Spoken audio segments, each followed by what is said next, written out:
was a sunny afternoon when Penny, Jack and Lucy found themselves gathered around the old wooden table in the corner of Mrs. Appleton's tea shop.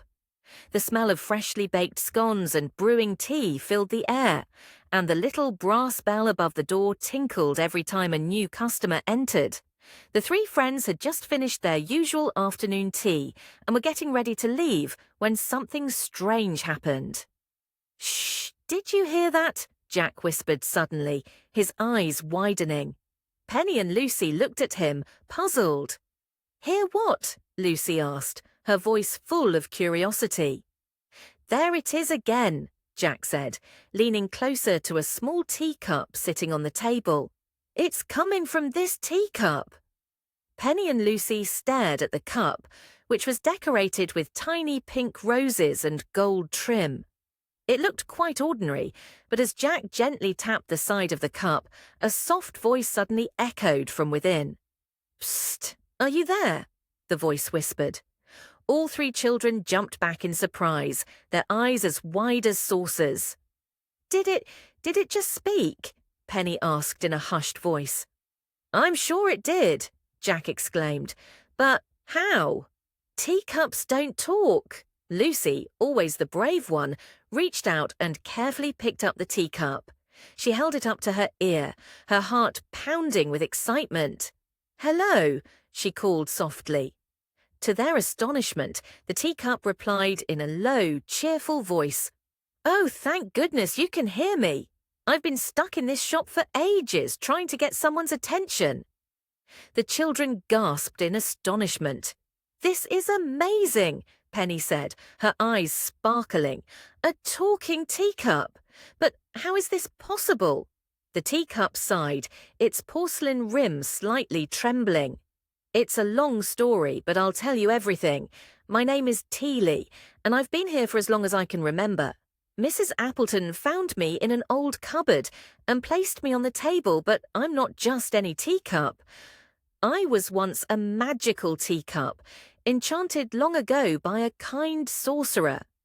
My enchantment was supposed to wear off after 100 years, but something went wrong and now I'm stuck here, waiting for someone to help me." "Well, that's quite a story," Jack said, his mind racing with excitement. "But what can we do to help you, Teely?"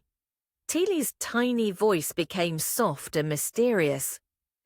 "The only way to break the enchantment is to find the Lost Recipe of Enchantment, hidden somewhere in the town. It's a very special recipe, and only the kindest hearts can find it. Once you have it, you must mix the ingredients and say the magic words, and I will be free." "We can do that," Lucy said, eager for an adventure. "We'll find the recipe and free you, Teely." "Splendid," the teacup said, its voice brightening. "But beware, children. The recipe has been lost for years, and no one has ever managed to find it. There are clues scattered all around the town, hidden in places most people would never think to look." The three friends glanced at each other, determination in their eyes. "Where do we start?" Penny asked, ready to dive into the mystery. Teely thought for a moment before speaking again. "Begin at the old clock tower. It holds the first clue." And with that, the adventure began. Armed with nothing but their wits and a small talking teacup, Penny, Jack and Lucy set off through the town, determined to solve the puzzle and break the enchantment. He journey took them through winding alleys, across busy market squares, and even into the deepest corners of Whispering Wood.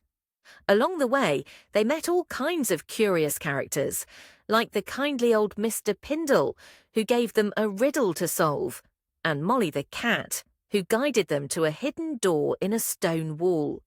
Each clue led them closer to the lost recipe, and with every new discovery, the children grew more excited. They found ingredients for the potion in the most unexpected places, hidden in the pages of ancient books, buried under old oak trees, and even inside a peculiar grandfather clock. Finally, after what seemed like days of searching, they gathered all the ingredients and stood at the center of the town square, ready to perform the magic. "Are you sure we've got everything, Jack?" Penny asked, her heart thumping with anticipation.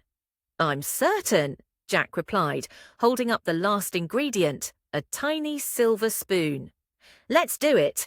They recited the magic words they'd found in an old forgotten poem. "By the light of the moon and the stars' gentle glow, we free what's been bound and let magic flow. Teely, be free, your enchantment undone. Let your voice be heard. Our journey's just begun." In a flash of golden light, the teacup shimmered and began to rise into the air. The children watched in awe as Teely's form glowed brightly, its magic finally breaking free. "Thank you, thank you," Teely cried, now floating above them, no longer just a teacup, but a shining magical creature. "You've freed me. As a reward, I will grant each of you one wish." The children smiled, their hearts full of happiness.